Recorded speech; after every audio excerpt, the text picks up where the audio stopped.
I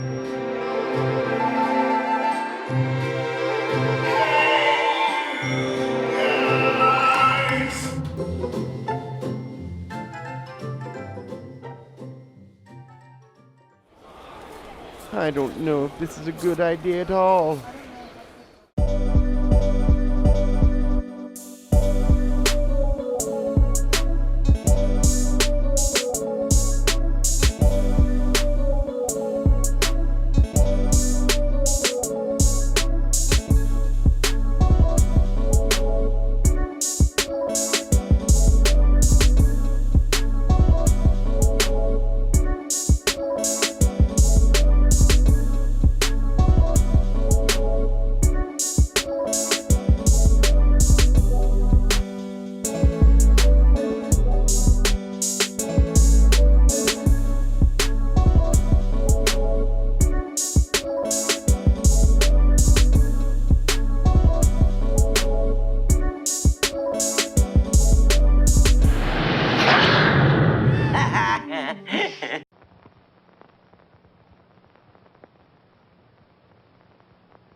Merry Christmas to you. Will you step in, please, sir?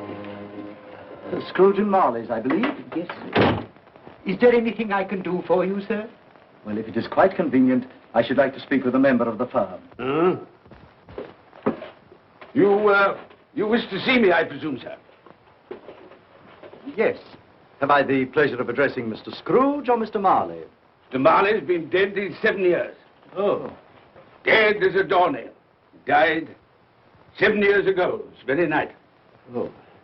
We took the liberty of calling on you at your chambers, Mr. Scrooge, thinking that you would have finished business for the day, but we failed to make anyone here. That's not surprising. I'm the only person who lives there. Right. Consequently, we have called here. At this festive season of the year, Mr. Scrooge, it seems more than usually desirable to make some slight provision for the poor and destitute who suffer terribly at this present time. Many thousands are in want of common necessaries. Hundreds of thousands are in want of common comforts, sir. Are there no prisons? Yes, plenty of prisons. The union workhouses are still in operation, eh? They are still. I wish I could say they were not. Poor Law and the treadmill are in full vigor then, eh? Both very busy, sir. Very glad to hear it, sir. I thought from what you said that something had occurred to interfere with them in their useful course. Very glad to hear it, sir. Very glad to hear it. Under the impression that they scarcely furnish Christmas cheer of mind and body for the multitude, some few of us are endeavoring to raise a fund to buy the poor of London meat and drink and means of warmth. We choose this time because this is the time of all others when want is keenly felt and abundance rejoices. Now, what shall I put you down for? Nothing. Nothing? Oh, I see. You wish to be anonymous. I wish to be left alone, sir. Since you ask me what is my wish, that is my answer. I don't make merry myself at Christmas. I can't afford to make a lot of idle people merry. I help to support the institutions we've just mentioned. They cost enough. People are badly off, they'd better go there. Many can't go there. Many would rather die. Well, if they'd rather die, they'd better do it. And decrease the surplus population. Besides, excuse me, sir, I don't know that. But you should know it. It's not my business, sir. A man's got enough to do in this world to mind his own business. Without interfering with a lot of other people's, mine occupies me constantly. Good evening, sir.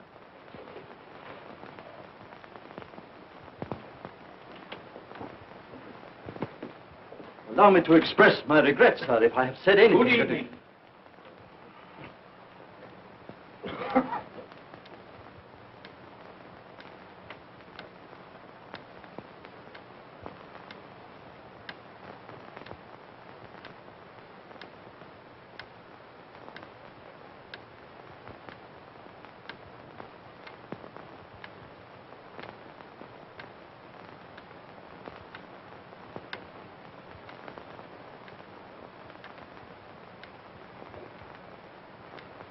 May I inquire, Mr. Cratchit, what you're doing with that shovel full of coal? Why, I beg your pardon, sir, but the outer office is intensely cold, and my fire... Your fire? I should have said your fire, sir. Yes, sir. It shows symptoms of going out, and I thought I might venture to replenish it with a small quantity of coal. Yeah. Well, of course, it's very evident to me, Mr. Cratchit, that you and I left apart. Oh, I see no help for it, sir. You don't pay for the coal, so you can afford to be reckless. Therefore, very evident to me, sir, that my interest is not your interest. Nor my welfare, your welfare. Get on with your work, sir. That'll keep you warm enough. I'm not cold. Why should you be? And I'm your senior by a great many years, I fancy. All about a small shovel full of coal. None of your mumbling, none of your mumbling.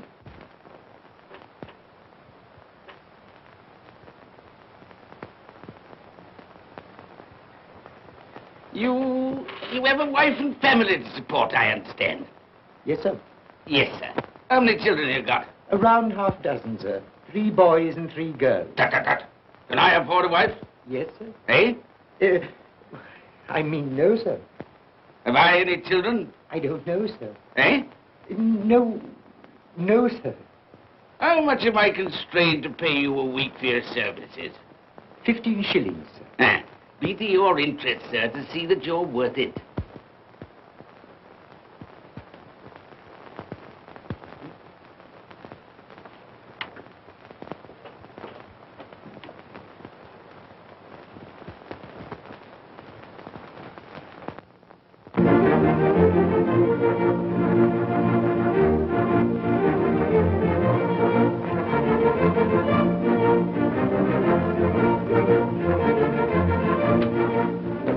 Merry Christmas to you, Uncle, and God save you.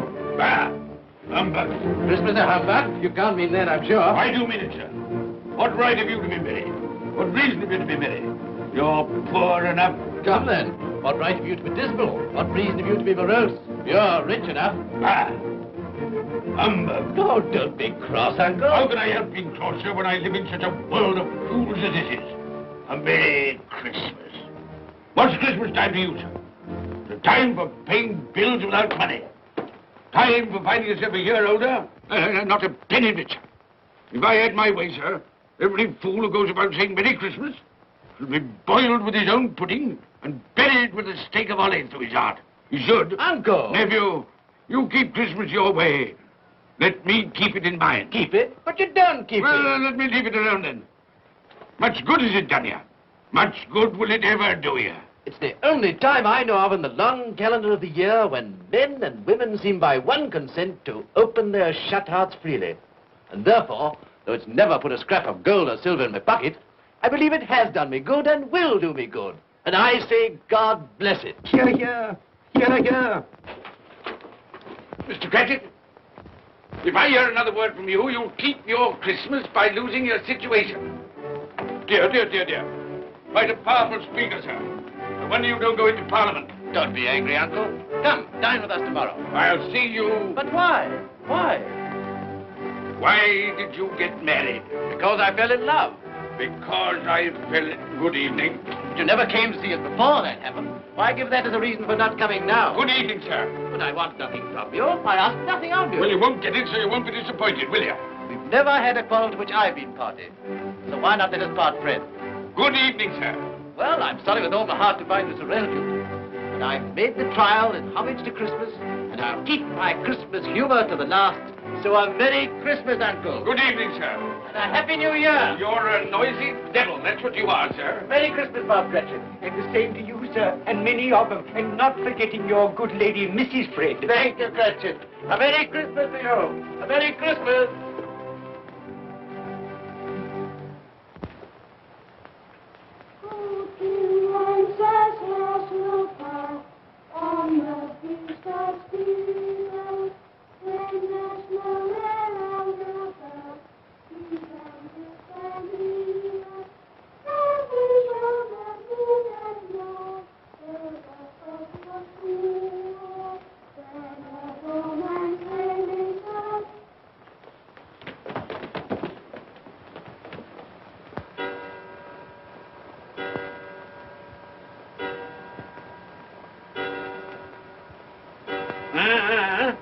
Always ready and willing to quit your work, I notice. It's 7 o'clock, sir. That clock's fast. By the way, I suppose you'll want all day off tomorrow, eh? Well, sir, if it's quite convenient. It isn't convenient. It isn't fair. If I were to stop half a crown for it, oh, you'd be mightily ill-used, I'll be bound, wouldn't you? Don't think I'm ill-used, do you? And I have to pay a whole day's wages. No work. It only happens once a year, sir. That's a pretty excuse for picking a man's pocket every 25th of December. Well, I suppose you've got to have it. Yeah, there's the key.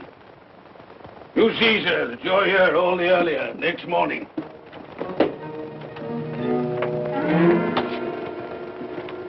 Good night, sir.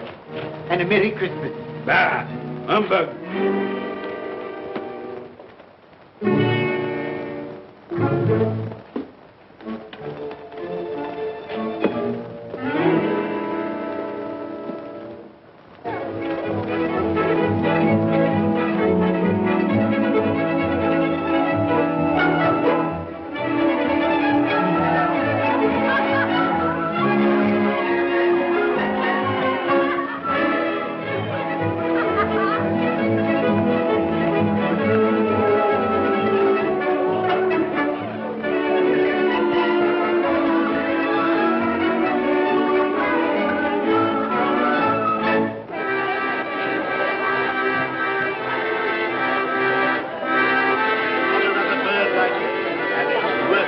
to go, and it weighs a bit, I can tell you, too. A Merry Christmas, sir. Humbug. Yes, that's a fine bird, Andy, a fine bird. There's not another bird like that in the whole of the house. You will certainly have been pointed. You won't find one like it.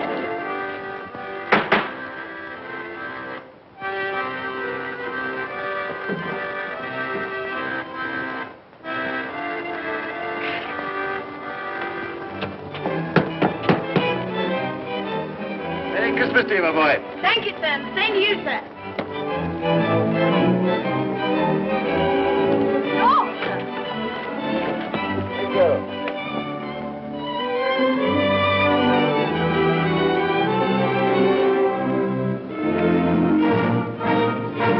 How do you do? Good evening.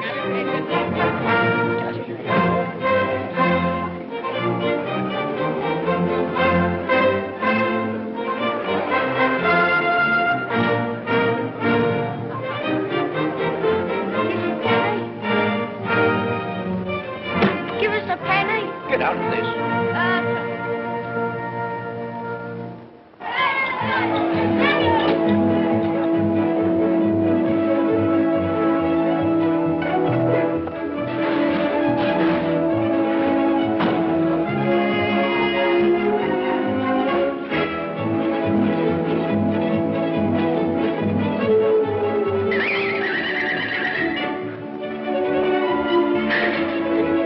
Clean? You call this clean? Yeah. Well, it is.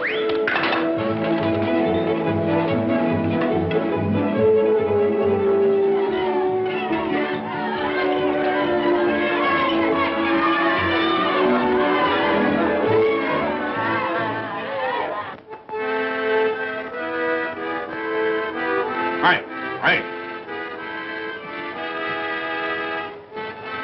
Tell them to stop that noise.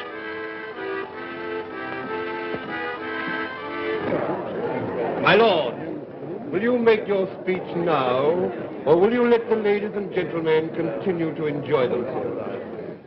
Call silence for the loyal toast.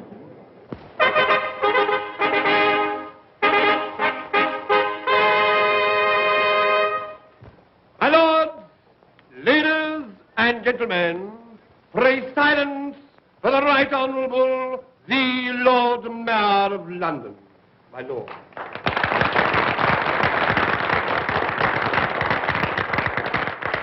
My lords, ladies and gentlemen, Her Most Gracious Majesty, the Queen.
What the devil are you doing? Frightening people out of their wits.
well, Ebenezer Scrooge, for only you can see me.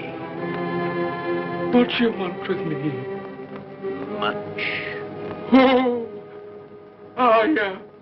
In life, I was your partner, Jacob Marley. In life. Why do you trouble me? It is required of everyone that the spirit within him should walk abroad among his fellow men. And if that spirit goes not forth in life, it is condemned to do so after death. My spirit never walked beyond the narrow limits of our money-changing hall. So I cannot rest. I cannot stay. I cannot linger anywhere. You are fettered. Why? I wear the chain I forged in life. I made it link by link. Would you know the weight and length of the coil you bear yourself? Speak words of comfort to me, Jacob Marley. Speak words of comfort. Comfort? I have none to give. I am here to warn you, to save you, if that be possible. To warn. To save me. From what? From such a fate as mine, to wander through the world and witness what I cannot share, but might have shared on earth and turn to happiness. But you were always a good man of business, Jacob. Business? Mankind should have been my business. Charity, forbearance, benevolence, all were my business, as they should be yours. Now heed me, for my time is short. You will be haunted by 3 spirits. Without their visits, you cannot hope to shun the path I tread. You shall behold the visions of a Christmas past, a Christmas present, and a Christmas yet to come. Expect the first when the clock strikes midnight tonight. Marley! Look to see me no more. Marley!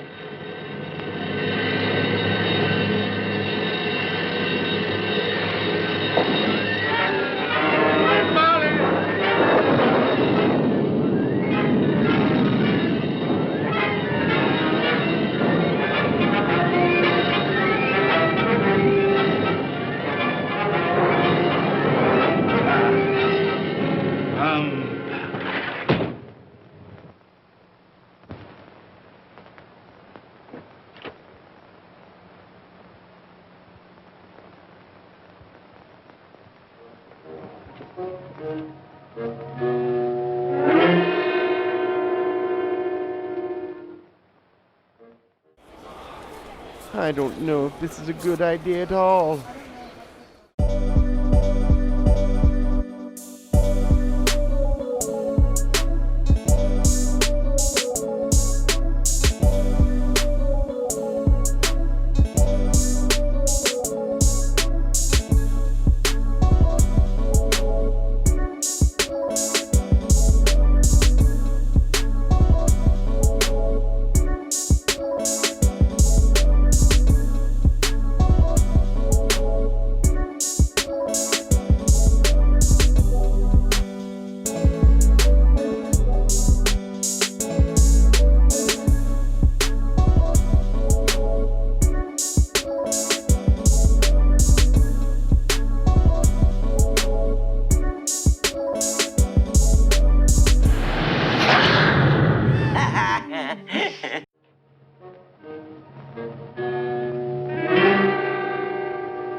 And oh,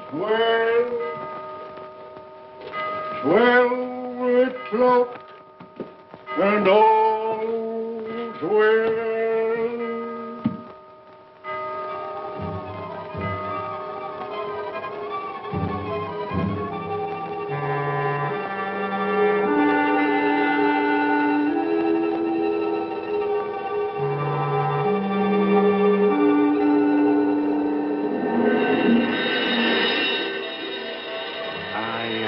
Spirit of Christmas past, I am here to show you the things that have been.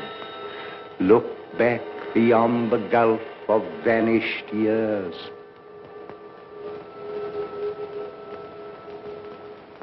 The money is due and must be paid. But, sir, that's impossible. Then I shall have no alternative but to take immediate steps to recover it. But, sir, you must see that if... That is the way I conduct my business. You don't mean sell us up? That is precisely what I do mean. But, sir, I couldn't work in the hospital. Mr. Scrooge, I beg of you. Good day. You can't do this. You can't be so unjust. Give us a little more time. A week. Please.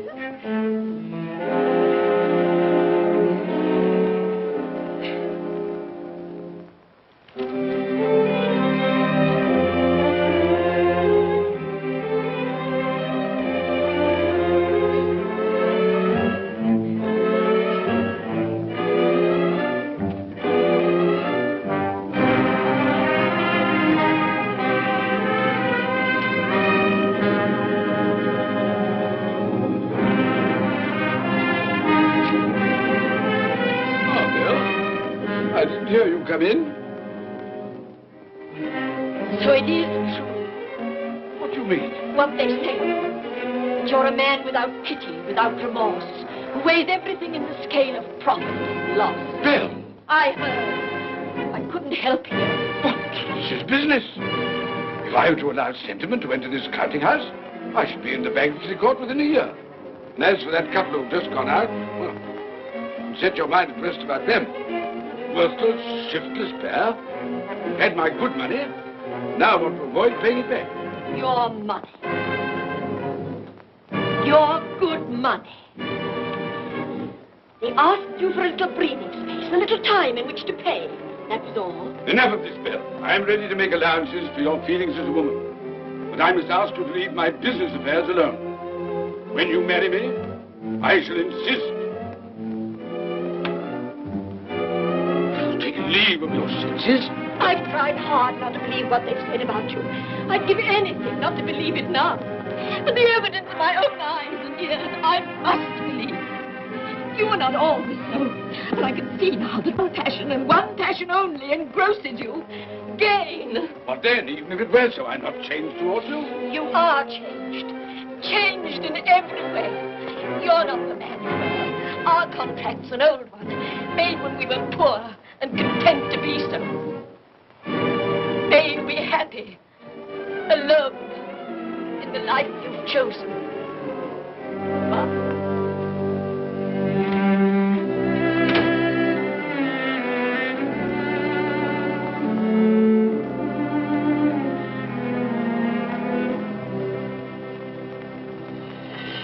Now look and see the happiness you have missed. here we go, Jack. That's the day, that's the day, that's the day. Here we go, Jerry, that's the day. It goes and goes and goes. Here we go, Jerry, that's the day, that's the day, that's the day. Here we go, Jerry, that's the day.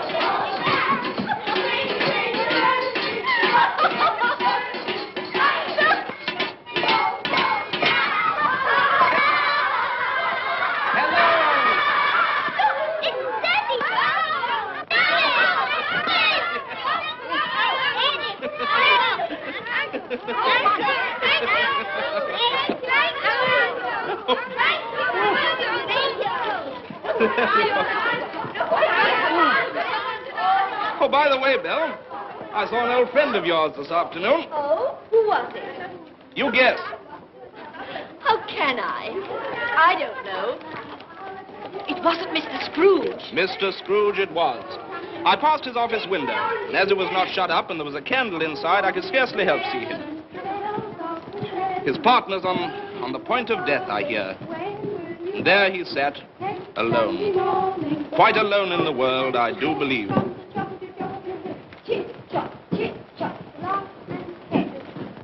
Spirit, I cannot bear it. Haunt me no more.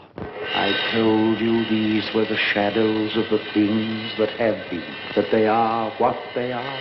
Do not blame me. Take me back.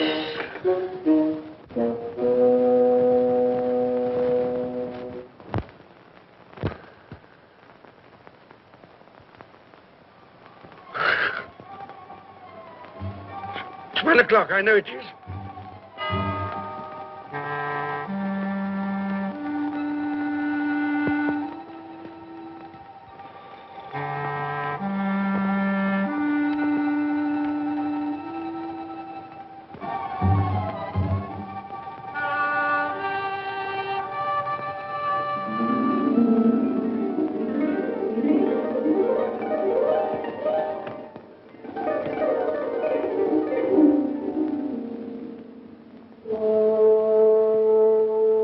Come in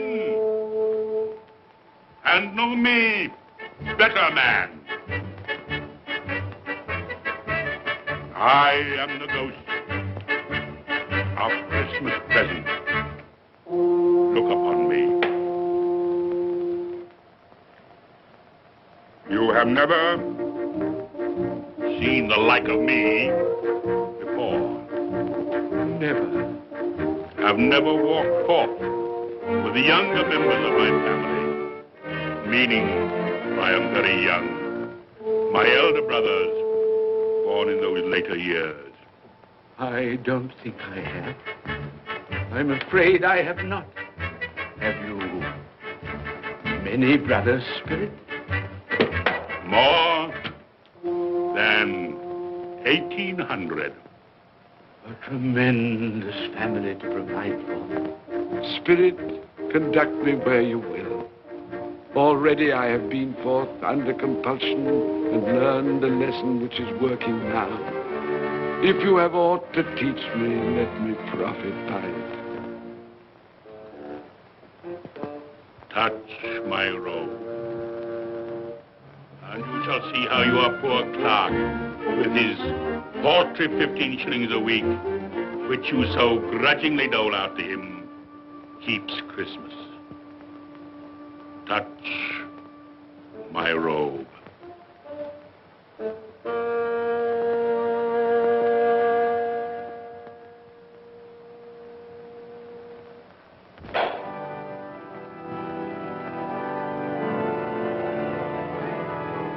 Up, you get tiny, Tim.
Late last Christmas by half an hour.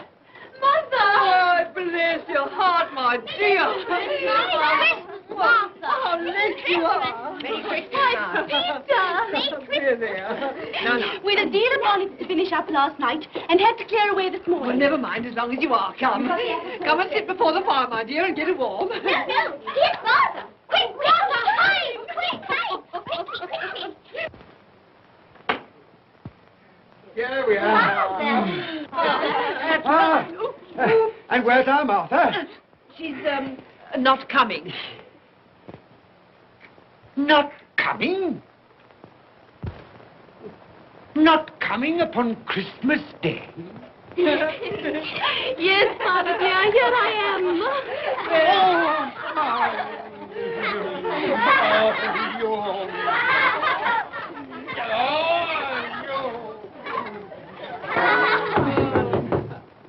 That'll be the goose. I'll fetch him in.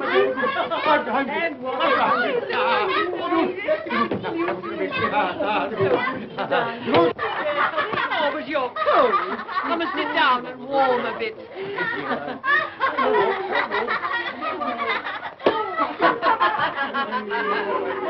And how did Tiny Tim behave? As good as gold, and better. And somehow he gets thoughtful, sitting by himself so much, and thinks the strangest things you ever heard. He told me, coming home, that he hoped that the people in the church saw him, because he was a cripple. And that it might be pleasant for them to remember, upon a Christmas day, who made lame beggars walk and blind men see.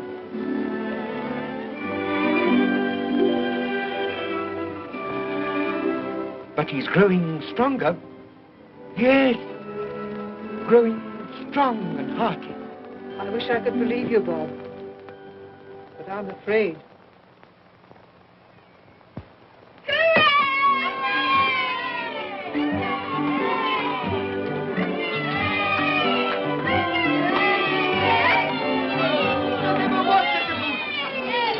There never will be such a good. For what we are about to receive, may the Lord make us truly thankful. Amen. Its tenderness I can already vouch for. And its flavor will I know surpass my utmost expectations. With the mashed potato and the apple sauce. It will, I am sure, present a delightful combination that we shall remember until our dying day. Delicious. Delicious.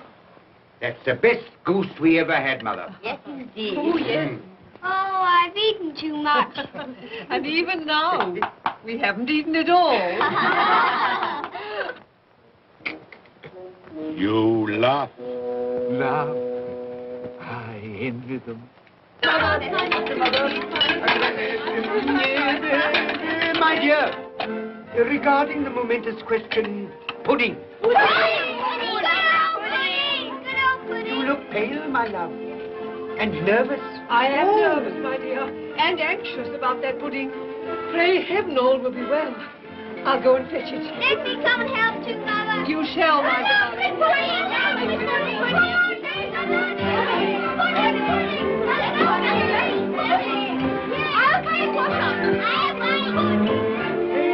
You know, I'm anxious about that pudding.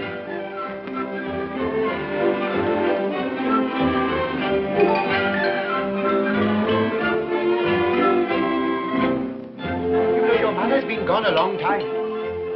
Supposing the pudding has broken in turning it out. What? Or supposing that somebody has got over the back wall and stolen it.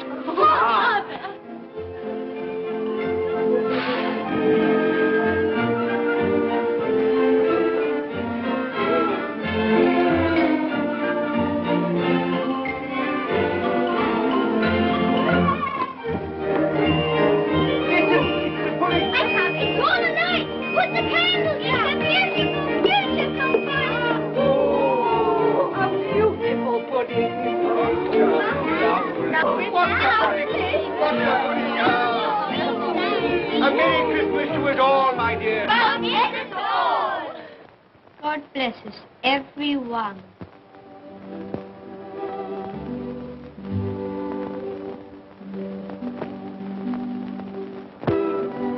Spirit, tell me that Tiny Tim will live.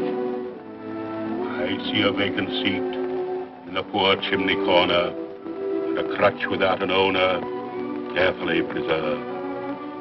If these shadows remain unaltered in the future, the child will die. Oh, tell me that he'll be spared. If he is like to die, had he not better do it and decrease the surplus population?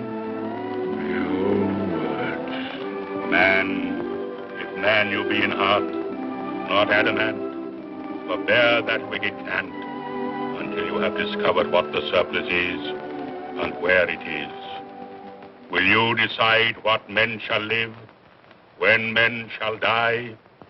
It may be that in the sight of heaven, you are more worthless and less fit to live than millions like this poor man's child. Toast. I give you Mr. Scrooge, the founder of the feast. The founder of the feast, indeed. I wish I had him here. I'd give him a piece of my mind to feast upon. I hope he'd have a good appetite for it. But, my dear, the children, Christmas Day. It should be Christmas Day, I'm sure, on which one drinks the health of such an odious, stingy, hard, unfeeling man as Mr. Scrooge. You know he is, Robert. Nobody knows it better than you do, poor fellow. My dear, Christmas Day. Well, I'll drink his health for your sake and the day's, not his. He'll be very merry and very happy, I've no doubt. Here's Mr. Scrooge's health. Now, children, all together, Mr. Scrooge's health. Mr. Scrooge's health. Mr. Scrooge's health.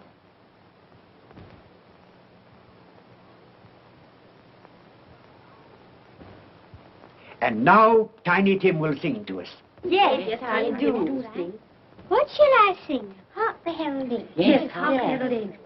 Hark the herald angels sing, glory to the newborn King, peace on earth and mercy nigh of God. Come now and see how others keep Christmas.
And he said Christmas was a humbug.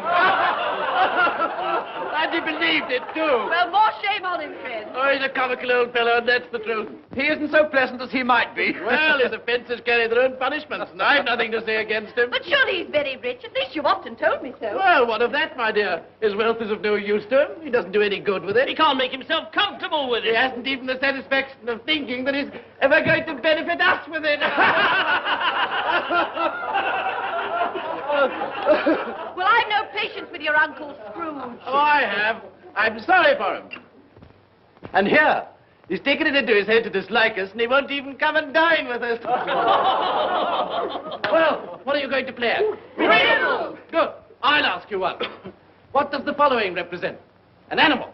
Rather a disagreeable animal. A savage animal.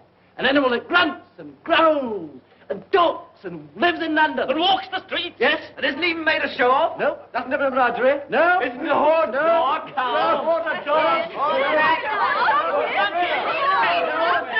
Who?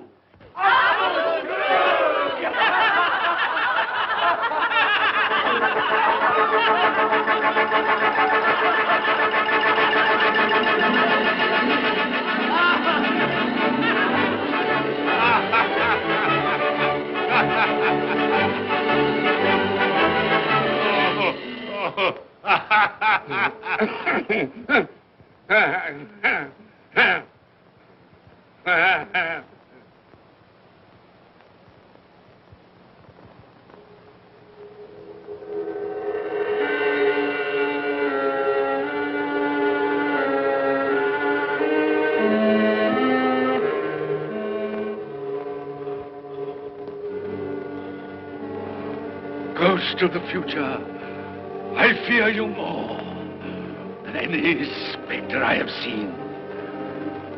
You are about to show me shadows of the things that have not been, but will be in the time to come. And as I hope to live to be another man from what I was, I am prepared to bear you company.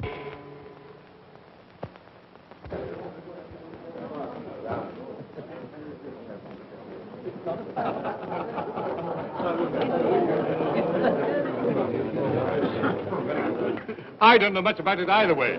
I only know he's dead. When did he die? Last night, I believe. Why, what was the matter with him? I thought he'd never die. Heaven knows. What's he done with his money? Left it to his company, perhaps. He hasn't left it to me. That's all I know. How are you? Very well. How are you? So old Nick has got his own at last. Yes, so I'm told. Cold, isn't it? Seasonable for Christmas time. Oh, yeah. You're not a skater, I suppose. Oh, no. I've got something else to think about. I do not see myself in my accustomed place. Where am I? Why am I not there?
Let the charwoman alone to be the first. Let the laundress alone to be the second. And let the undertaker's man alone to be the third. Look here, old Joe, here's a chance.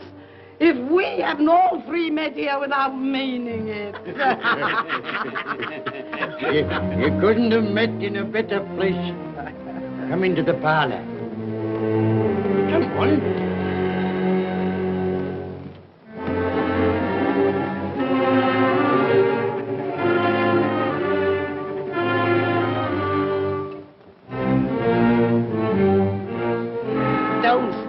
Staring as if you were afraid, woman? Who's the worse for the loss of a few things like this? Not a dead man, I hope. Open this bundle, old Joe, and let me know the value of it. I ain't afraid to be the first, nor afraid for them to see it.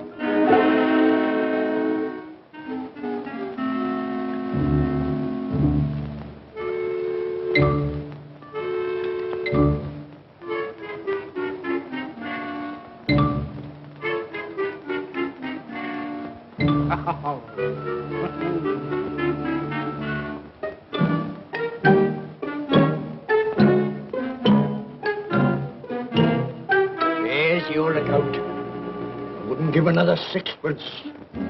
Now mind, Joe.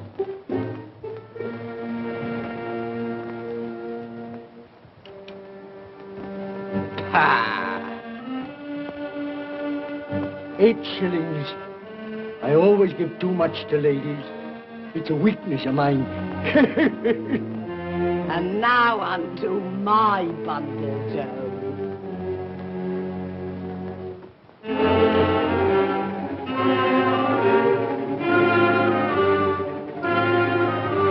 Bed curtains.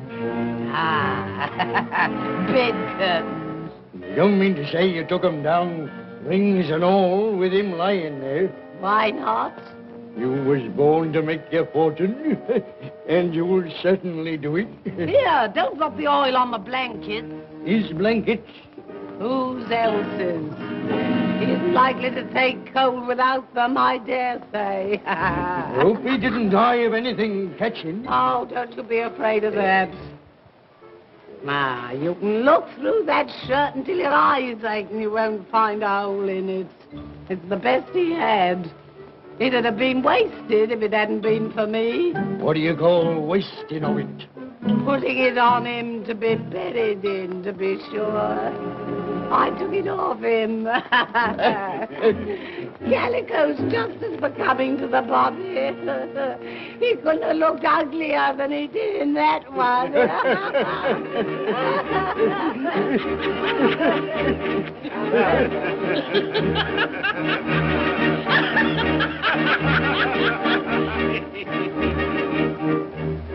This is the end of it, you see.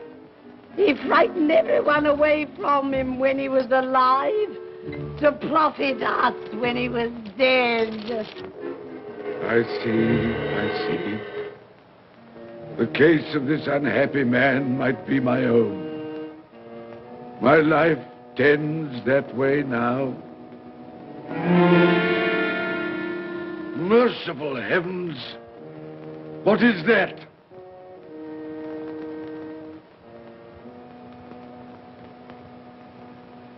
Is this the man they spoke of? Neglected, robbed, hated. Can you not show me some tenderness connected with death?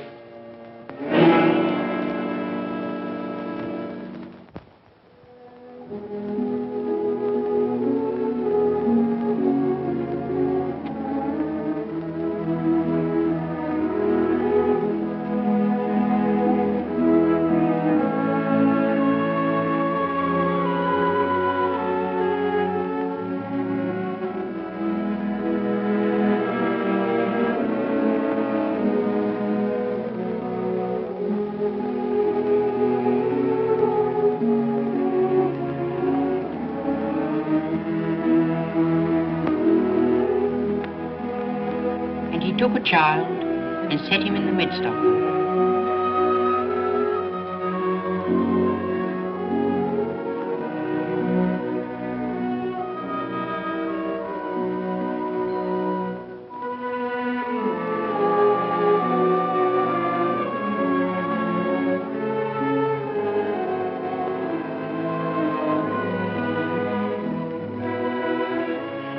Colour hurts my eyes. Makes me weep by candlelight. I wouldn't show weak eyes to your father when he comes home from work. It must be near his time. Past it, rather. I think he walks a little slower than he used these last few evenings, Mother. Yes. I've known him walk with Tiny Tim upon his shoulder very fast indeed. So have I, often. And so have I. But he was very light to carry. And his father loved him so it was no trouble. No trouble.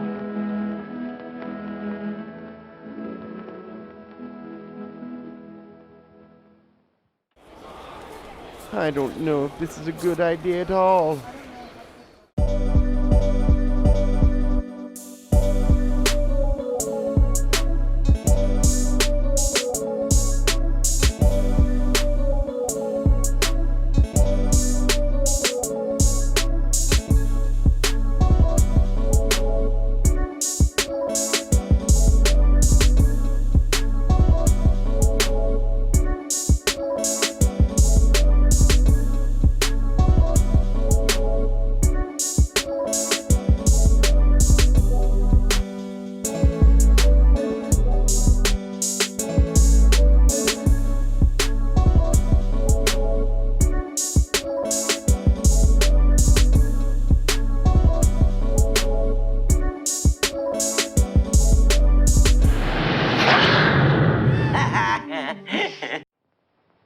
your father at the door.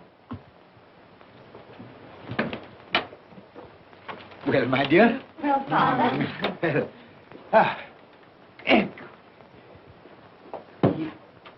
Well, my dear, you have been quick. They'll be done long before Sunday. Sunday? You went today then, Robert? Yes, my dear. I've seen where our tiny Tim is to rest. It'll have done you good to see how green a place it is.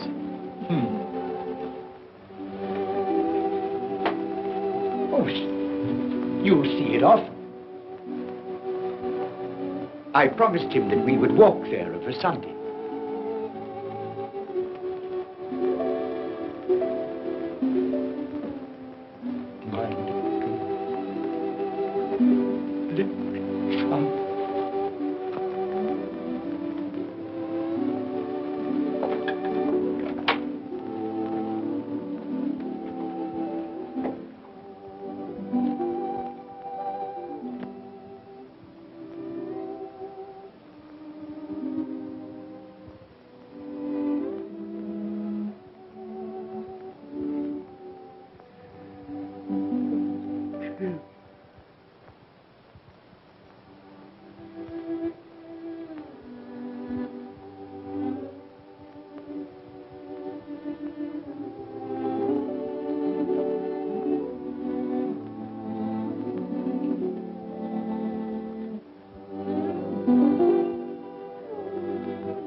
My little child.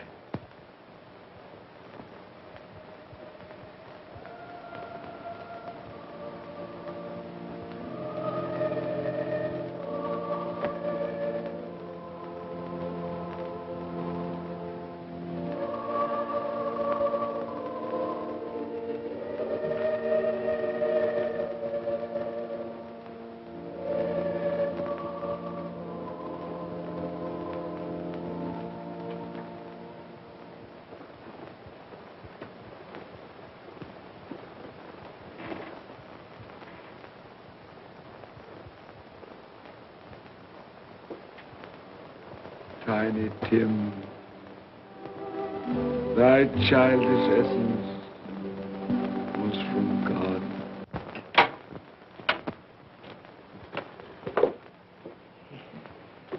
I met Mr. Scrooge's nephew today, and he said to me, I'm heartily sorry for you, Mr. Cratchit, and heartily sorry for your good wife. Though how he knew that, I don't know. Knew what, my dear? Why, that you were a good wife. Everybody knows that. Well observed, my boy.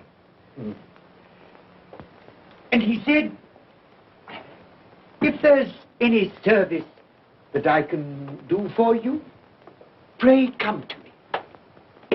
It almost seemed as though he had known our tiny Tim and felt with us. And I'm sure we shall none of us forget him, nor this first parting there has been among us.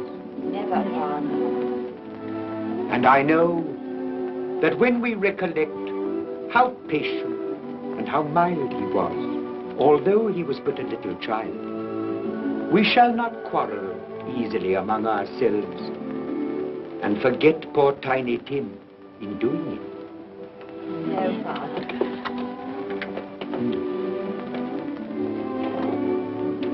I'm very happy. Very happy. Now, Spirit, tell me what man that was whom we saw lying dead.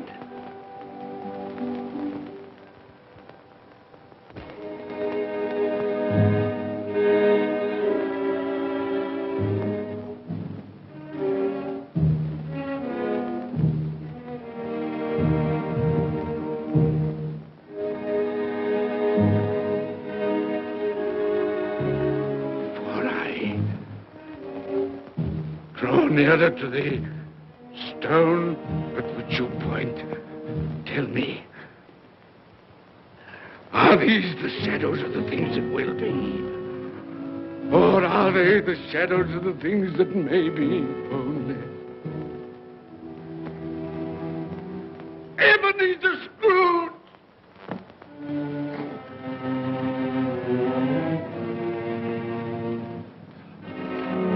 Am I that man who lay upon the bed? No, Spirit, no. I'll not be the man I was. I'll not be the man I must have been but for this intercourse. Why show me this if it is all too late?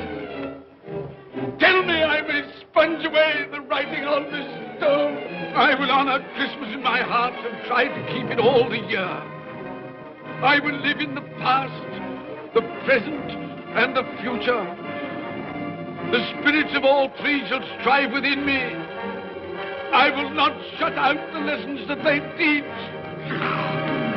No, no.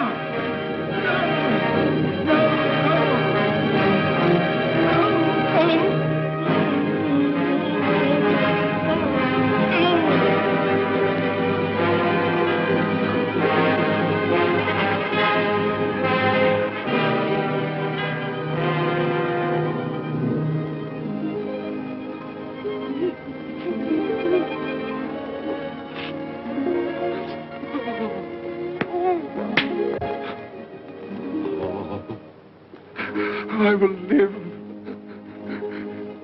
in the past, the present, and the future. Oh, Jacob Marley, heaven and Christmas time be praised for this. I thank you. On my knees, I thank you, Jacob. On my knees. Oh, no, they're not torn down. They're not torn down. Ah! Shadows of things that would have been may be dispelled. They will. They will. Yeah, they will. They will.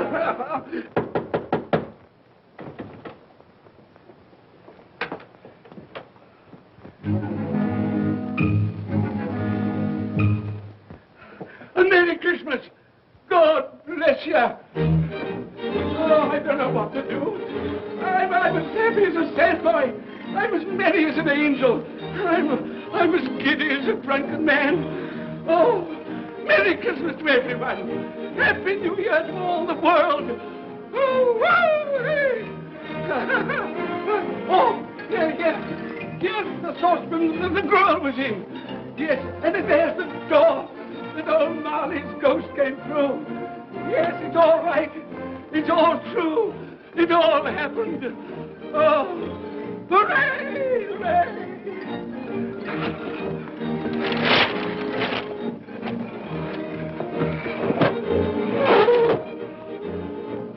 Glorious, glorious. Hey, boy! Hey, a Merry Christmas!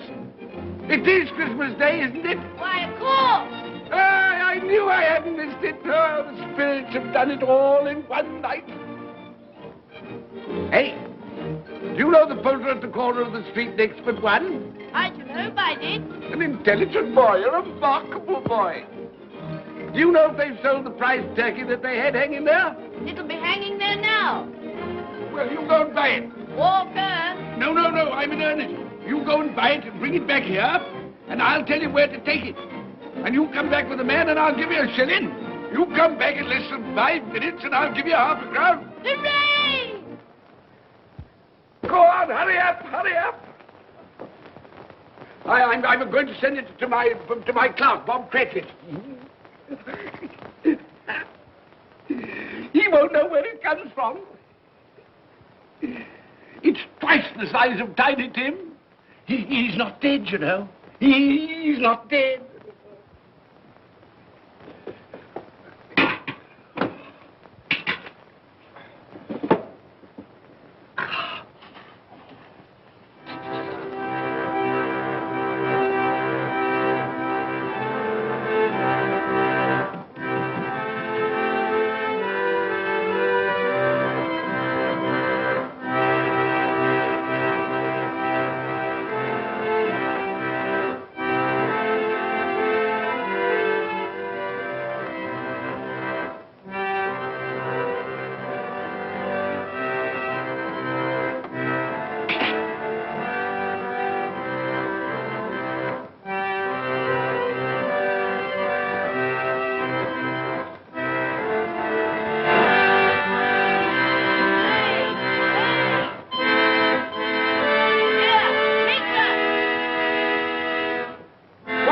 What is it? Shop shut. Can't make anyone hear. Oh, that won't do. I've got to have that turkey. Oh, well, wait a minute. Wait a minute. You go get me my overcoat and hat. I shan't be long. Then go to the box room and get me out my best clothes.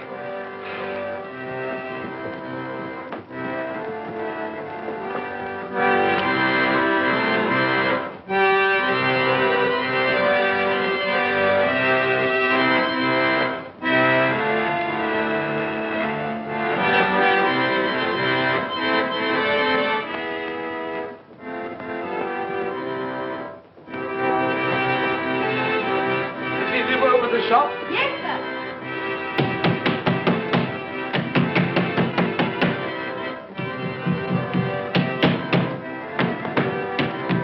A Merry Christmas! Have you sold that prize turkey of yours yet? The big one, I mean. Now!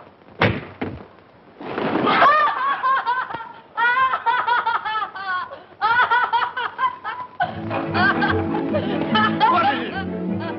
What's to do? I want that big turkey of yours. Bring it round to my place at once. My friend will show you the way.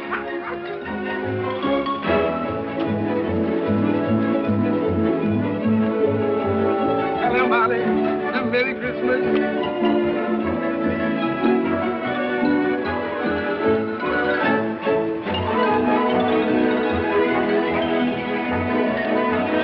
Ah, that's nice. A Merry Christmas. Oh. Oh.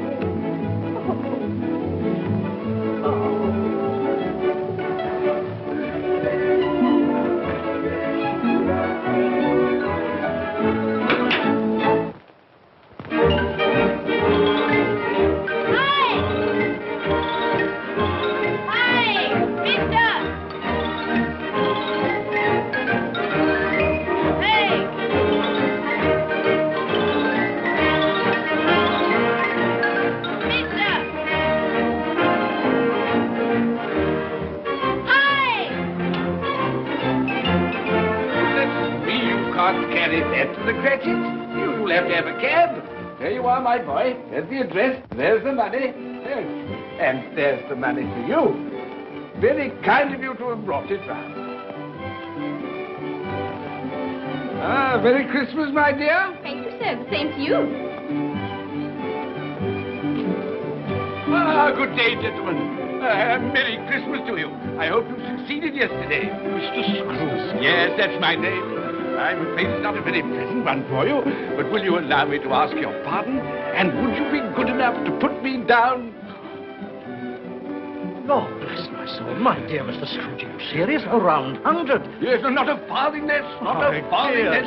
I'm afraid there are many back payments included in it. My dear Mr. Scrooge. Yes, you come round and see me? You will come round? We will. Thank you, thank you. Thank you. Bless you, gentlemen. Bless you. Who's that won't come and dine with you? Uncle Scrooge. Still, what's the consequence? He won't lose much of a dinner. Indeed. Well, I think he'll lose a very good dinner.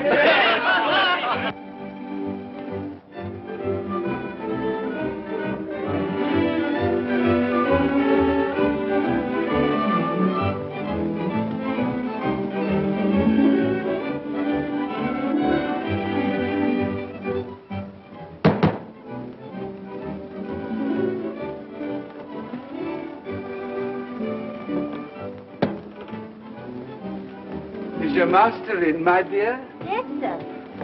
Can I see him, my love? He's in the dining room, sir. I'll show you in. He knows me. He knows me. You sit there. Thank you.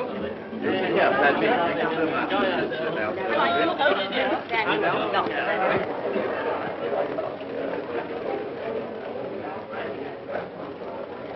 Fred. Bless my soul, who's this?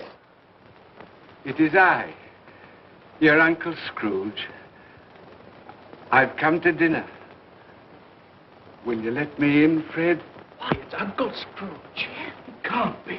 Will I? A Merry Christmas to you, Uncle. Come in. Come in and join us.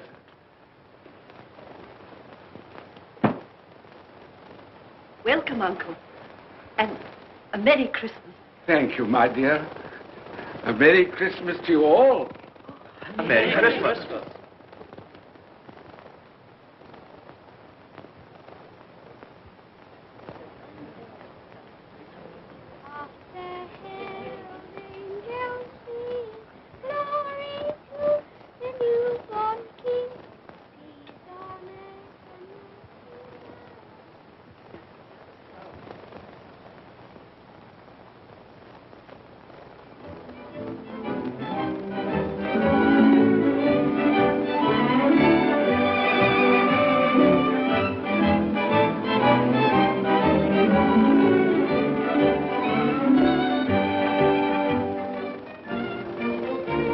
Late for the office, Bob. It's nearly 9 o'clock. You promised Mr. Scrooge you'll be earlier than usual this morning.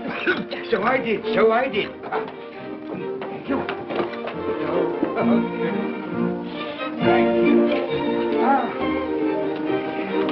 Goodbye, Mother dear. Goodbye, my darling. Goodbye, my darling.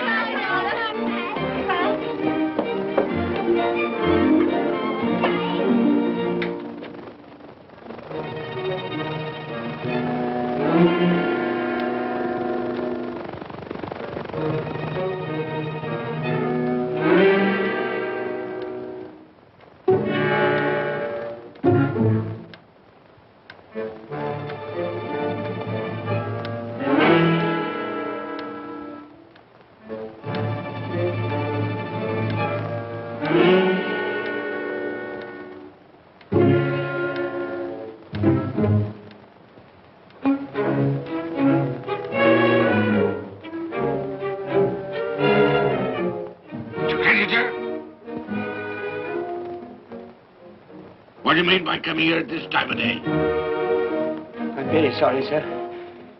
I am behind my time. I think you are, sir. I think you are. There's only one thing here, sir.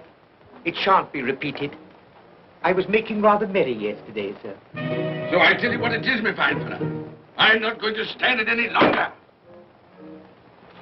And therefore, I'm going to raise your salary. Sir, you must be joking. Never more serious in all my life, Bob. I'm going to raise your salary, and as for tiny things, I'll be a second father to you. God bless you. No more work today, Bob. No work today. Make haste to your family, Bob. They'll be wanting you today, Bob. They'll be wanting you today. A Merry Christmas, Bob. A Merry Christmas, my good fellow, than I've given you for many a year. Go on now. Go on. Merry Christmas to all the world. Happy New Year to everyone. God bless us all. God bless us everyone.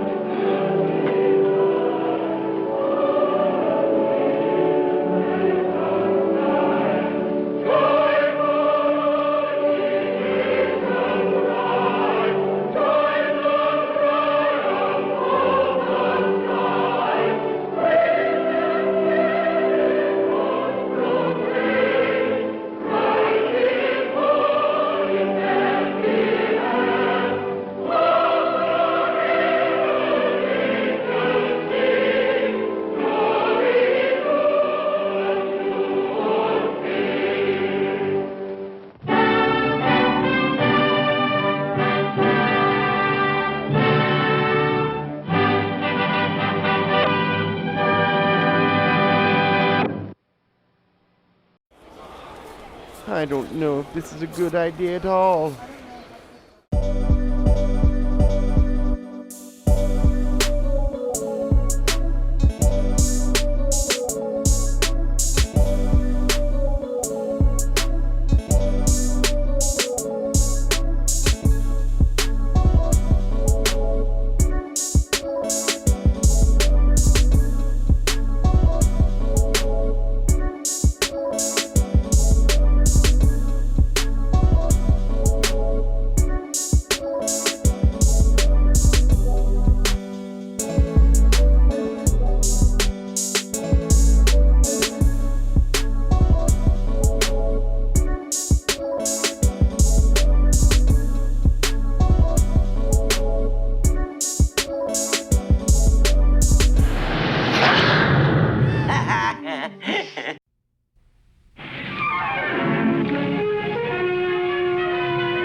sorry to interrupt your work, but you're making a serious mistake. Huh? With reindeer, I mean. You're putting Prancer where Dasher should be. And Blitzen should always be on my right-hand side. He should, huh? Yes, and another thing. Donna's antlers have 4 points instead of 3. But I don't suppose anyone would notice that except me. No, I don't suppose so. Say, who are you? My name is Kringle. Chris Kringle. Well, glad I could be of help. Goodbye.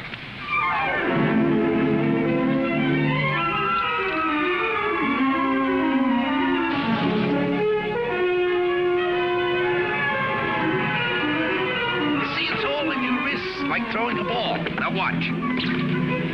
See? Mrs. Walker, that new Santa Claus you hired is wonderful. Where'd you find him? We answered the ad along with 100 others. He is good, isn't he? Well, the parade's ready to start. You coming? I'm going home and getting a hot tub. I may just stay there until next Thanksgiving. But you've worked so hard on the parade. If I want to, I can see it from the roof of my apartment. Bye.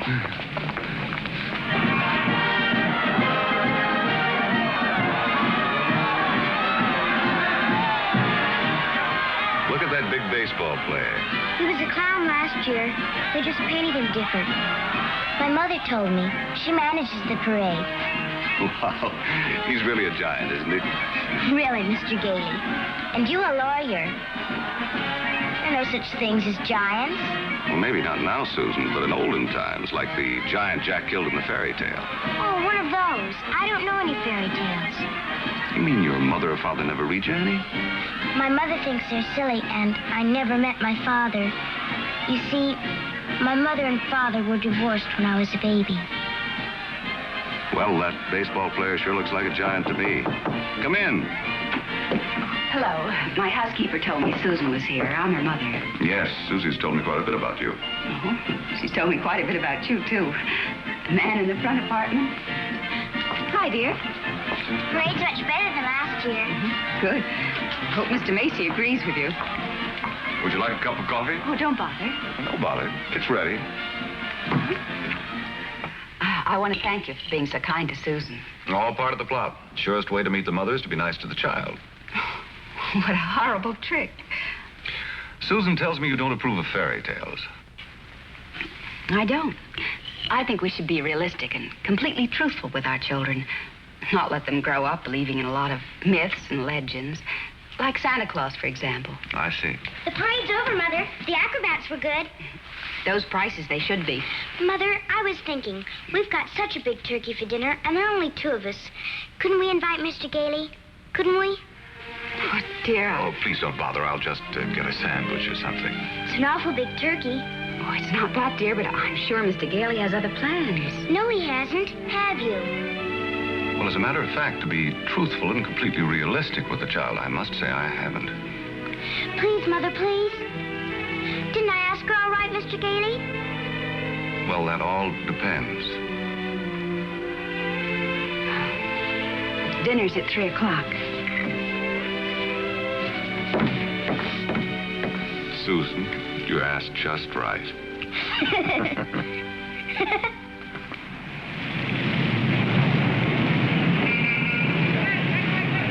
Before those screaming brats arrive, I want to give you a few pointers on how to be a good Santa Claus. Go ahead. Now, here's a list of toys we have to push. You know, things we've overstocked.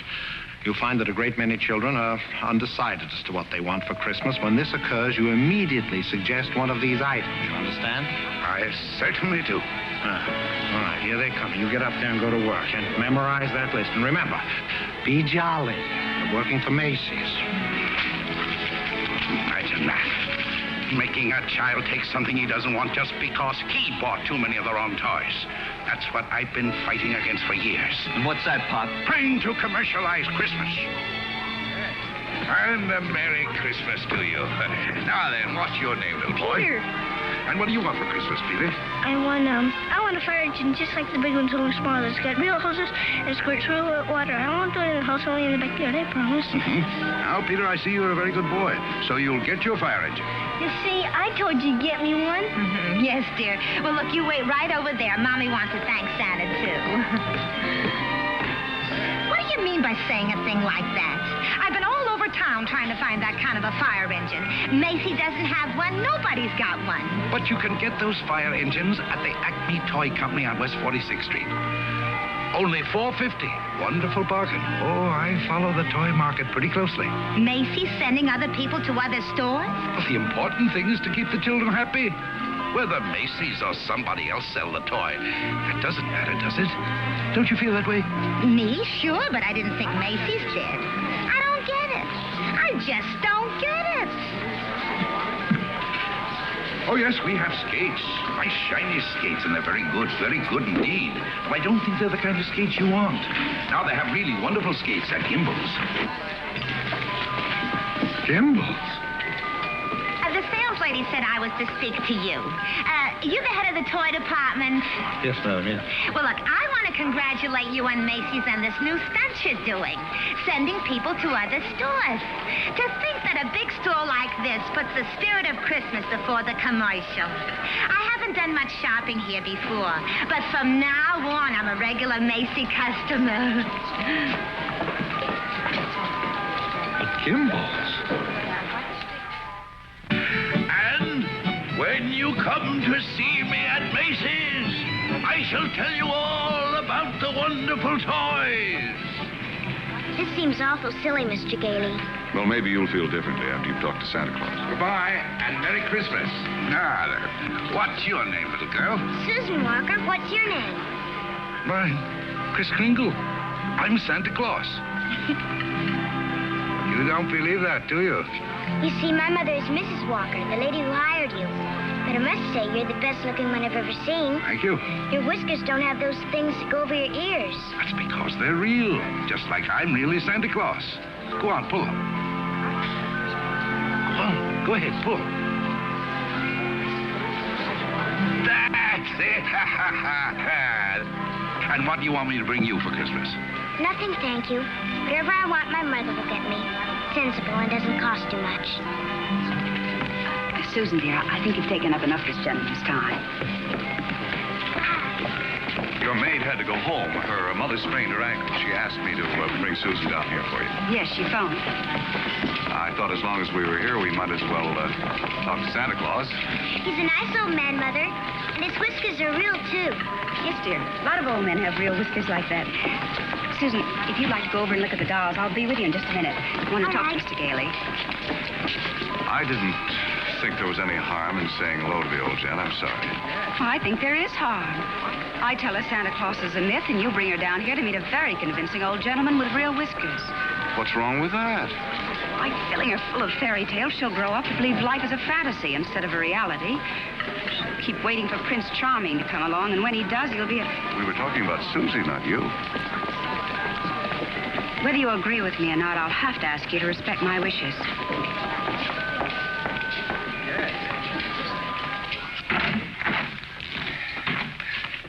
You sent for me? Oh, yes, sit down, won't you? This is a lovely little girl you have here. Thank you. Susan's the reason I asked you to drop down. She's a little confused. Would you tell her that you're not really Santa Claus? That there's actually no such person? I'm sorry to disagree with you, Mrs. Walker, but not only is there such a person, but here I am to prove it. Oh, no, you don't understand. I want you to tell her the truth. What is your name? Kris Kringle. I'll bet you're in the first grade. Second. No, I mean your real name. It is my real name. Second grade. Good gracious. It's a progressive school. Oh, progressive school. Well, where did you get such a lovely outfit? Macy's. We get 10% off. Susan, would you go in and talk to Mrs. Adams for a minute? All right. Goodbye, young lady. Hope I see you again soon. I hope so, too. Bye. Kris Kringle. Address, Brooks Memorial Home for the Aged. If you care to call them and ask for Dr. Pierce, he'll be happy to confirm it.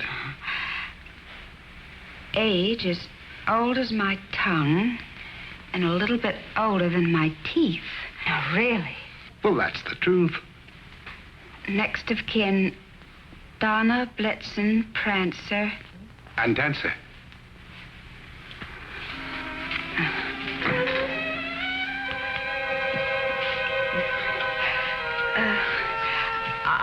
sorry, Mr.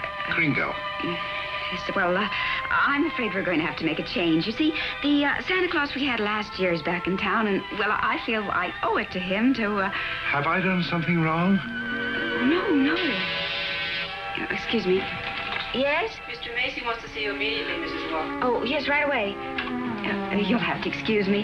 Miss Adams will give you your voucher on the way out, and you'll receive a full week's salary.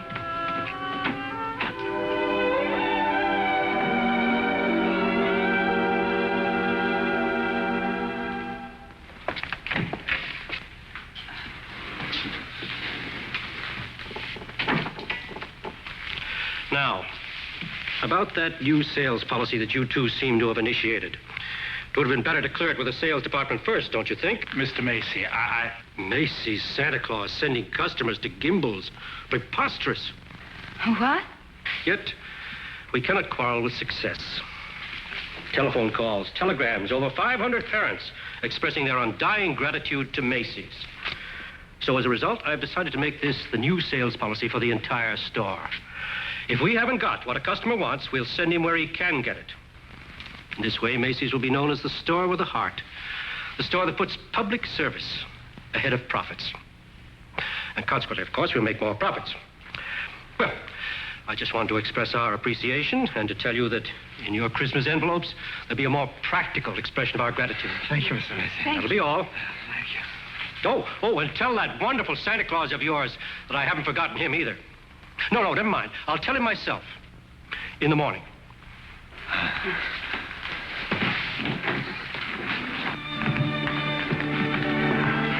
Imagine, a bonus. I fired him. Who? Santa Claus? No. He's crazy. He thinks he is Santa Claus. Well, I don't care if he thinks he's the Easter Bunny. You better get him back. Well, it's too great a risk. He might have a fit or something. I tell you, the man's insane. Maybe just a little bit insane. Mr. Sawyer. What? We'll get Sawyer to examine him. He's a psychologist. That's what he's being paid for, to examine the employees. Can't get him back. He's already gone. Well, then you better scoot after him and get him, because if you don't, we're going to have a very unmerry Christmas. Oh, Mr. Kringle. Mr. Kringle. I'm afraid I acted rather hastily and perhaps unfairly. This other Santa Claus, well, Mr. Macy has found something else for him to do, and, well, we want you to stay on. Well, this is mighty good news. You see, Mrs. Walter, for 50 years or so, I've been more and more worried about Christmas. Christmas is not just a day, it's a frame of mind, and that's what they've been changing. Well, I'm glad you're taking me back. Maybe I can do something about it. And I'm glad I met you and your daughter. You're my test case. We are? Yes, in a way, you're the whole thing in miniature. And if I win you over, well, there's still hope. If not, I guess I'm through. But I'll try, and I'm warning you, I don't give up easily. Oh, well, Mr. Kringle, first thing in the morning, could you report to Mr. Sawyer's office for a little examination? Mental examination? Well, partly, yes. Oh, I don't mind. I've taken dozens. Haven't failed one yet. Yeah. How many days in the week? 7. How many fingers do you see? 4. Muscular coordination? Perfect. Who was vice president under James Monroe? Daniel D. Tompkins. I'll bet your Mr. Sawyer doesn't know that one.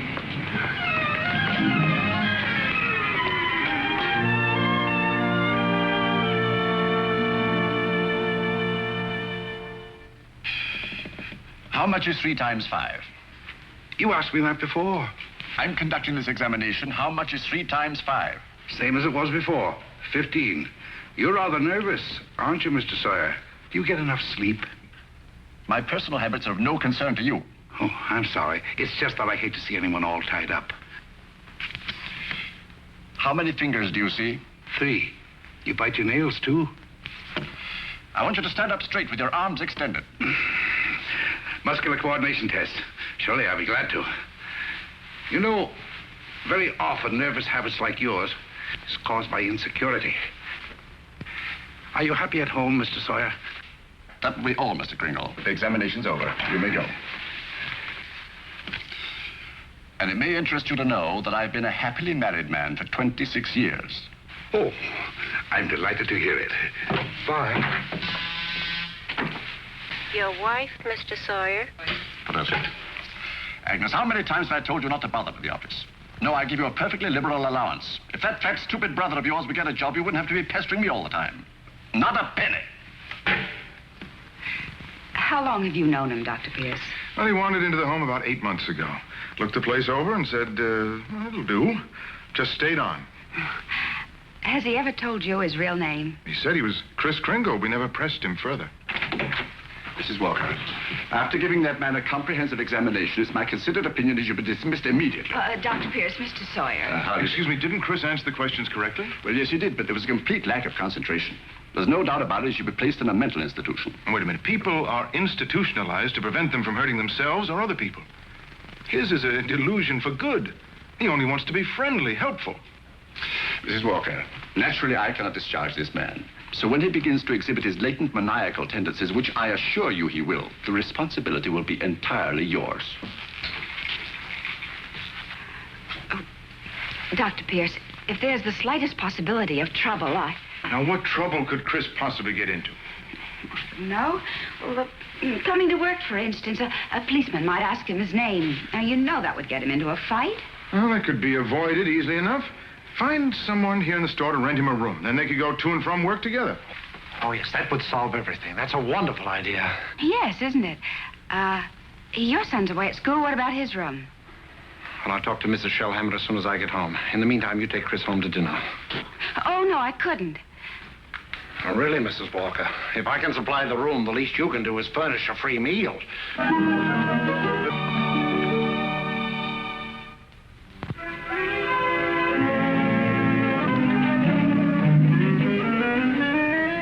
What sort of games do you play, Susan? I don't play much with the children. They play silly games. They do. Like today, they were playing zoo, and all of the children were animals.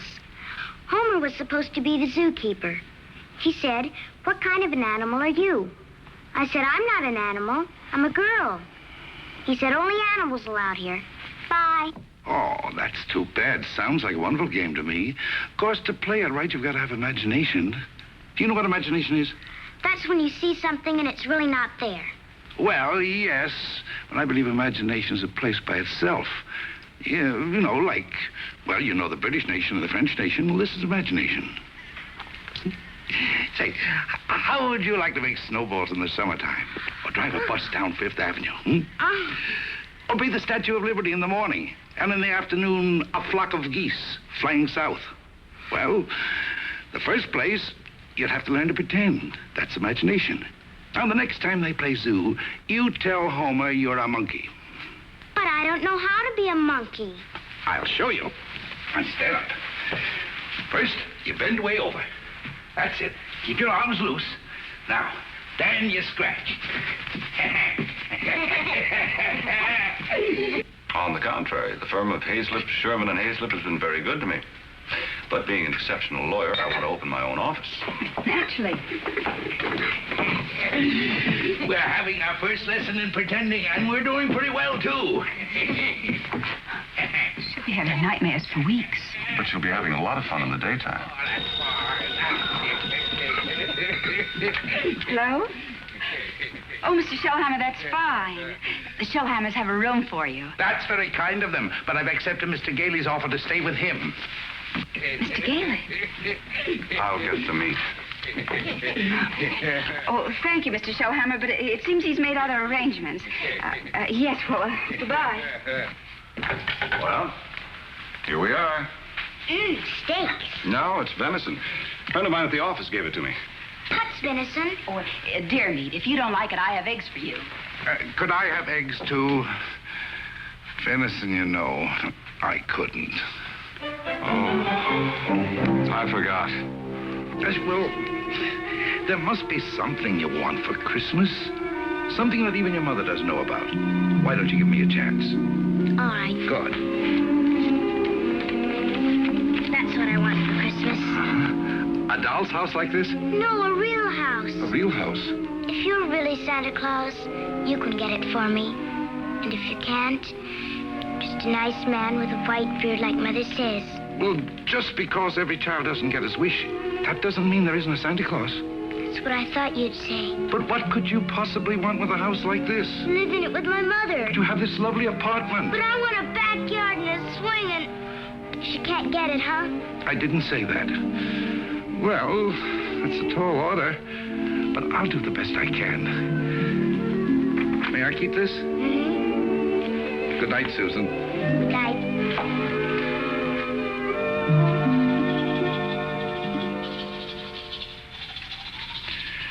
Do you like living in the city?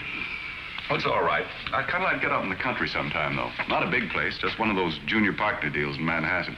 I know the kind you mean. One of those colonial houses. Or Cape Cod. I've been thinking about Mrs. Walker. You know, like a lot of divorced women, she's determined that no one will ever hurt her again. With a little more effort on your part, she might be made to crawl out of a shell. You know, those two are a couple of lost souls. It's up to us to help them. I'll take care of Susie if you'll take care of her mother. It's a deal. Good. You ready? Oh, no, you don't. I'm not going to be cheated that way. All my life I've wondered, and now I'm going to find out. I'm going to learn the answer to the question that's troubled the world for centuries. Does Santa Claus sleep with his whiskers inside or out? Always sleep with them out.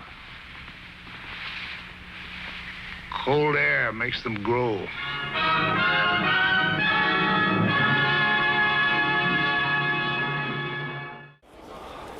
I don't know if this is a good idea at all.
I never expected to see.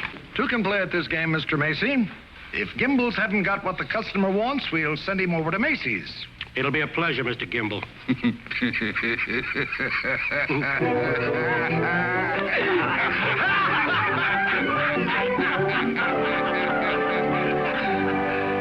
There they sat. Adult, but children still, children at heart. It was summer, warm, glorious summer. The end. Did you like that story, Susan? Mr. Kringle, do you think I'm going to get my house for Christmas? Well, I can't promise, but we mustn't give up hope. Good night, Susan. Tomorrow evening, I'll read you another story. I can't. I've got to go to school. Isn't this vacation? Yes, but this is what they call a required function. Required function? The Fillmore Progressive School requests your presence at a special performance of a Christmas play to be given in the modern manner. What does that mean? A Christmas play without Santa Claus. Well, a Christmas play without a Santa Claus? The performance will be followed by a short address. Subject, exploding the myth of Santa Claus. The guest speaker will be Mr. Albert Sawyer.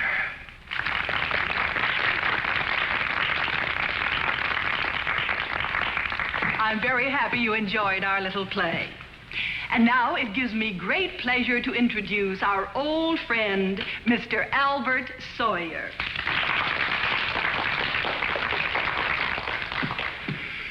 Parents and young people, it's thrilling indeed to see so many happy, smiling faces. I know you're all looking forward to a joyous Christmas. But as those of you in this intelligent group know, This is going to be a Christmas without Santa Claus. Such a person as Santa Claus, St. Nicholas, or Kris Kringle does not exist. Never has existed and never will exist. This silly old man in his red suit represents the wishful dreaming of all people. He's the all-giver, the generous father. Mature adults who keep this myth alive are clinging to childish fantasies and show themselves afraid to face realities. People who play Santa have a strong feeling of guilt. I see nothing to laugh at. Far from being amusing, this myth... Far from being amusing... Far from being amusing, this myth is actually harmful. Only stupid old men prancing around in white whiskers keep this ridiculous myth alive. Now he's gone too far.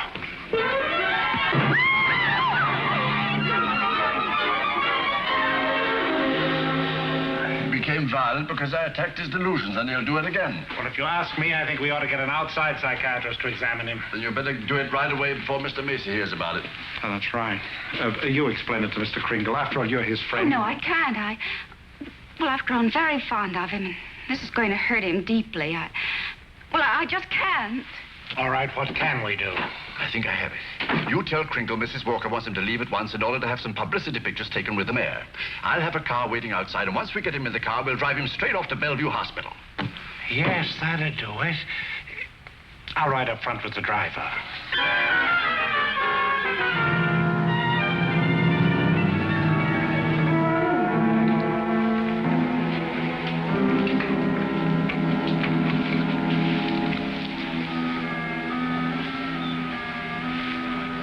Hello, Chris.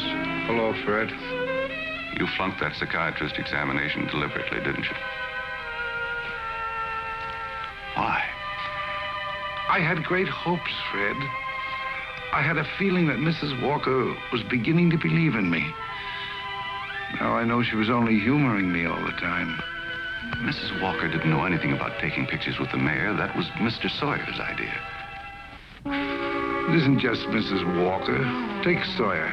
Contemptible, deceitful, dishonest. But he's out there, and I'm here. If that's normal, I don't want it. But you can't just think of yourself. What happens to you matters to a lot of people. People like me who believe in you and what you stand for. People like, well, like Susie, who are just beginning to. Chris, you can't let them down. You're right. Let's get out of here. Now, wait a minute. You flunked that examination, but good. Yes. I said our first president was Calvin Coolidge. Oh, but you can fix that. You'll think of something. Now, take it easy. A judge is going to be asked to sign papers committing you to a mental institution. The only chance would be to prove you legally sane at a public hearing. Good. I can think of nothing better. Don't you see? That will settle the question once and for all.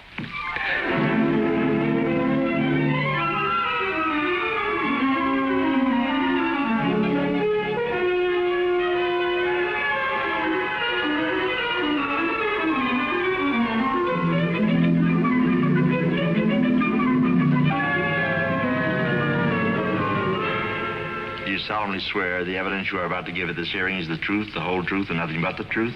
I do. Good morning, Your Honor. Good morning.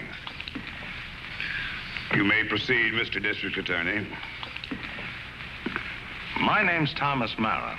What's yours? Kris Kringle. Oh. Where do you live? That's what this hearing will decide. It's a very sound answer, Mr. Kringle. Thank you, Your Honor.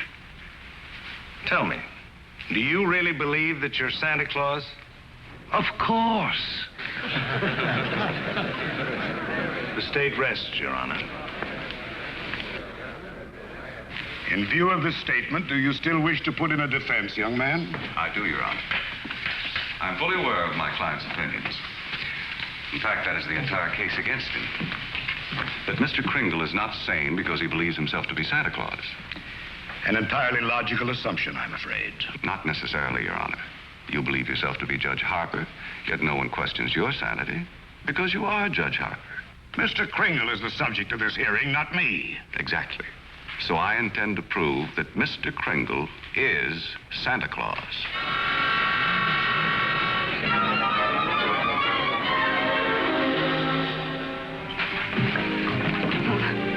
What does Mr. Hayslip of Hayslip, Sherman, and Hayslip say about the trial? That I was jeopardizing the dignity of the firm, that I either drop the case or they drop me. So, leaving me no choice, I quit. Oh, Fred, you didn't. Well, I can't let Chris down. He needs me, and all the rest of us need him. Darling, he's a kind, wonderful old man, but... Well, you can't throw away your career because of sentiment. I'm not throwing a career away. I'll get by. I'm a darn good lawyer. This doesn't shake your faith in me, does it? This is a question of common sense, not faith. Faith is believing in things when common sense tells you not to. I wish you could let yourself believe in people like Chris, and in fun, and love, and joy, and all the other intangibles. Can't pay the rent with intangibles. And you can't live without them. Why don't you try a little blind faith, darling? String along with me.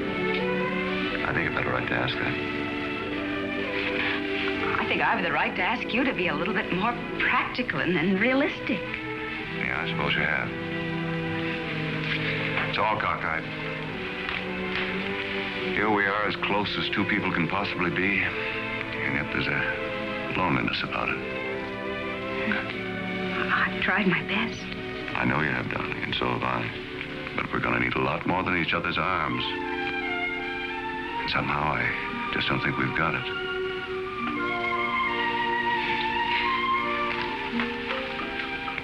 Funny. With all my common sense, I was just beginning to think this time it might work out. So was I, but... Can I help you trim the tree? Thanks, I can do it. Well, good night. Good night.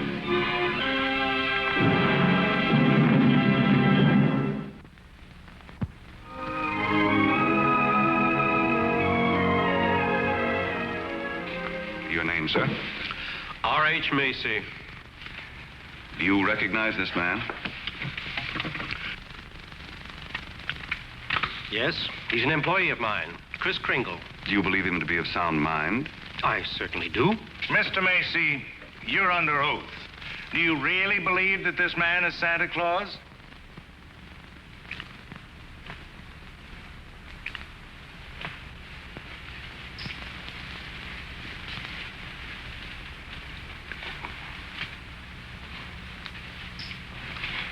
Do you? I do. That is all.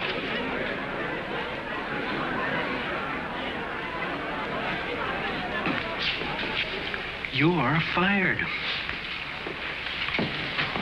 Your Honor, there is no such person as Santa Claus, and everybody knows it.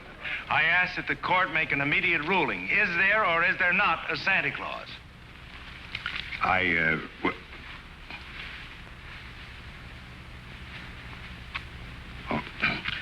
This court will take a short recess to consider the matter. I don't care about the law. I'm talking about politics. You go back in there and rule that there's no Santa Claus, we won't be even able to put you in the primaries. Oh, Charlie. I'm a responsible judge. How can I seriously rule that there is a Santa Claus? All right, go back in there and rule there isn't. The kids read about it, so they don't hang up their stockings. So what happens to all the toys that are supposed to be in them stockings? Nobody buys them. Oh, the toy manufacturers are gonna love that. What about the Christmas card makers, the candy companies? Oh, boy, are you gonna be a popular guy. And what about the Salvation Army? They got a Santa Claus on every corner. Henry, I'm telling you, if you go back in there and rule that there's no Santa Claus, you can count on getting just 2 votes. Your own and that district attorney's out there.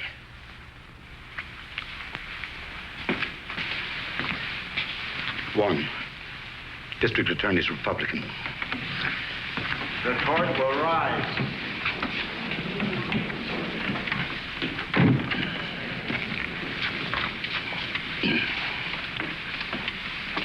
This court has just consulted the highest authority available.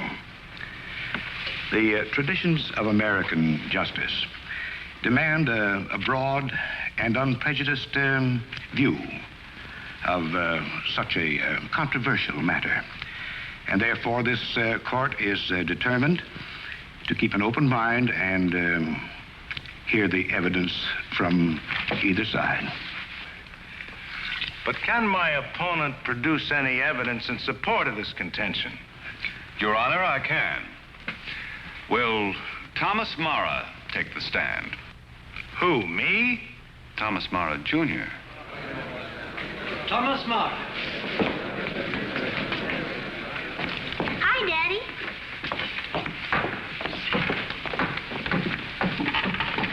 Tommy, you know the difference between telling the truth and telling a lie, don't you? Everybody knows you shouldn't tell a lie, especially in court. Do you believe in Santa Claus? Sure I do. And what does he look like? There he is, sitting over there. I object, Your Honor. Overruled. Tommy, why are you so sure there's a Santa Claus? Because Daddy told me so. Didn't you, Daddy? And you believe your daddy, don't you? Sure I do. Daddy wouldn't tell me anything that wasn't so, would you, Daddy? Thank you, Tommy. Bye, Daddy. The state of New York is willing to concede the existence of a Santa Claus.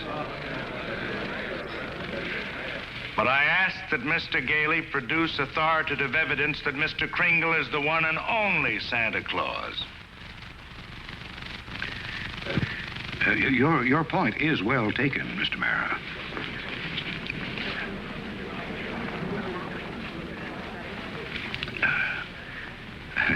Mr. Gailey, are you ready to show that Mr. Kringle is Santa Claus? On the basis of competent authority? Not at this time, Your Honor. I ask for an adjournment until this time tomorrow. This court stands adjourned till 3 o'clock tomorrow afternoon. That's all ready. What are you doing? Writing to Mr. Kringle to tell him I believe in everything he told me. Everything will turn out fine. Oh, that's nice. He'll like that. Where shall I send it? Why don't you send it to the county courthouse? Okay.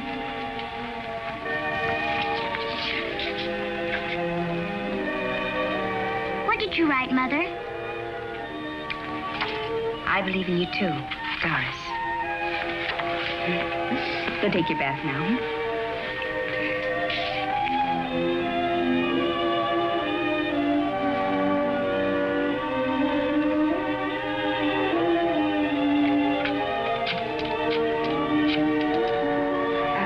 Could you give me the number of the main post office, please? Hello, dead letter office. Are you kidding? We got maybe a couple of 100,000. Yes, ma'am, we sure would. Hey, lady, that's not a bad idea. Thank you.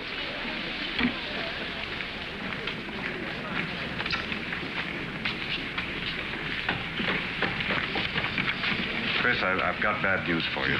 I've tried every way to get some competent authority. I wired the mayor, the governor, everybody. Susan. And means more to me than all the mayors and governors in the world. It's all over. He hasn't got a thing.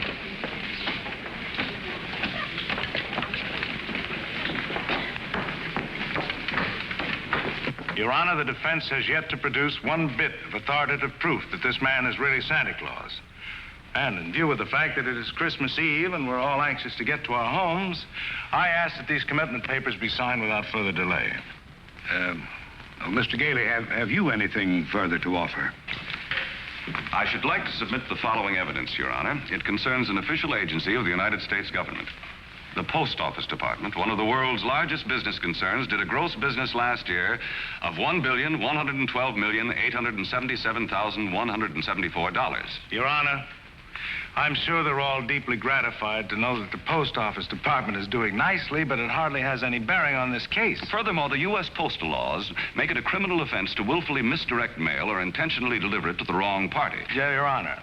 I'm sure that the state of New York is willing to admit that the Post Office Department is authoritative, prosperous, and efficient. For the record? For the record. Anything to get on with this case. Then, Your Honor, I offer these letters in evidence. They're simply addressed to Santa Claus, yet they were each delivered to Mr. Kringle by bona fide employees of the Post Office Department. I offer these as authoritative proof. Your Honor, 3 letters are hardly authoritative proof. I have further exhibits, Your Honor, but I hesitate to produce them. Oh, I'm sure we'd all be glad to see them. Oh, yes, indeed. Put them on my desk. On your desk? Yes, yes. Very well, Your Honor.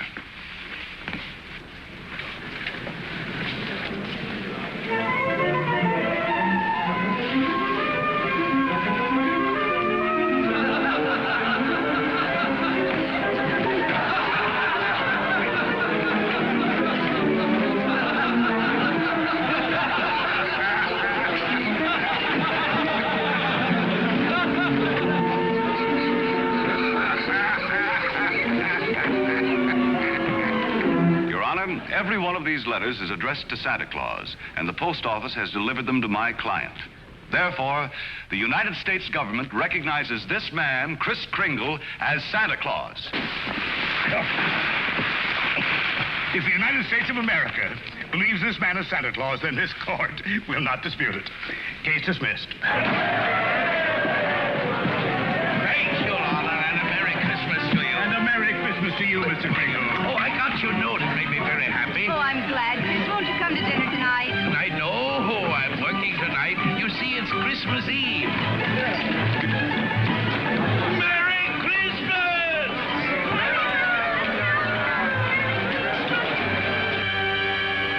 What's the matter with Susan? I think she misses Chris.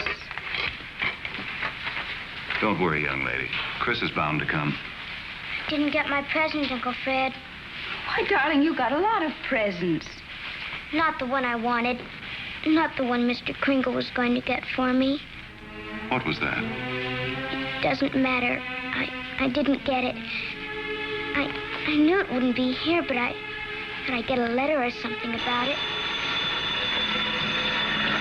Hello? Hello, Susan. Merry Christmas. Well, it wasn't really a promise. I said I'd do my best. You couldn't get it because you're not Santa Claus, that's why. Just a nice man with white whiskers like my mother says. And I shouldn't have believed you. Susan. Merry Christmas, Chris.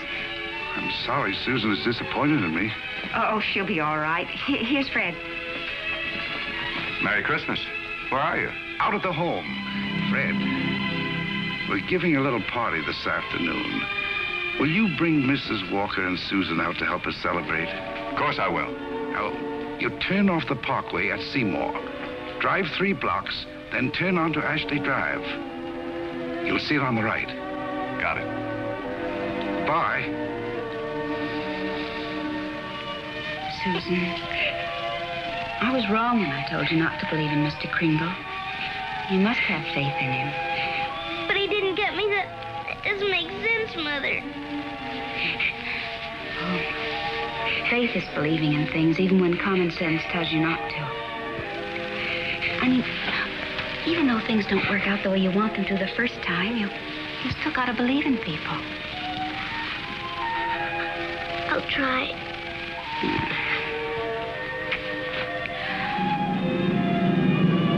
There it is, Ashley Drive. I do believe. I do believe. I do. Stop, Uncle Fred, stop! Susan!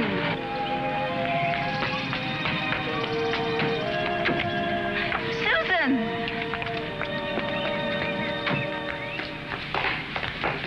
Susan? You shouldn't be running around in other people's houses. But this is my house, Mommy. The one I asked Mr. Kringle Now, for. Susan, darling. It is. I know it is. Oh, you're right, Mommy. If things don't turn out right the first time, you still got to believe. Mr. Kringle is Santa Claus. He is.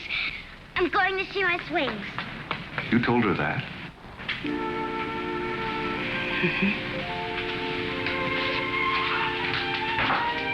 The house seems to be for sale. We can't let it down. Oh, Fred.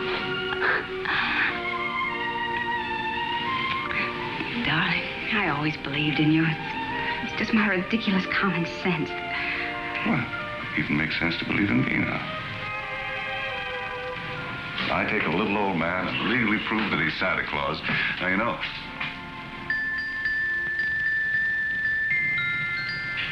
Oh, no. Wait, it must have been left by one of the tenants. Maybe. Maybe I didn't do such a remarkable thing after all.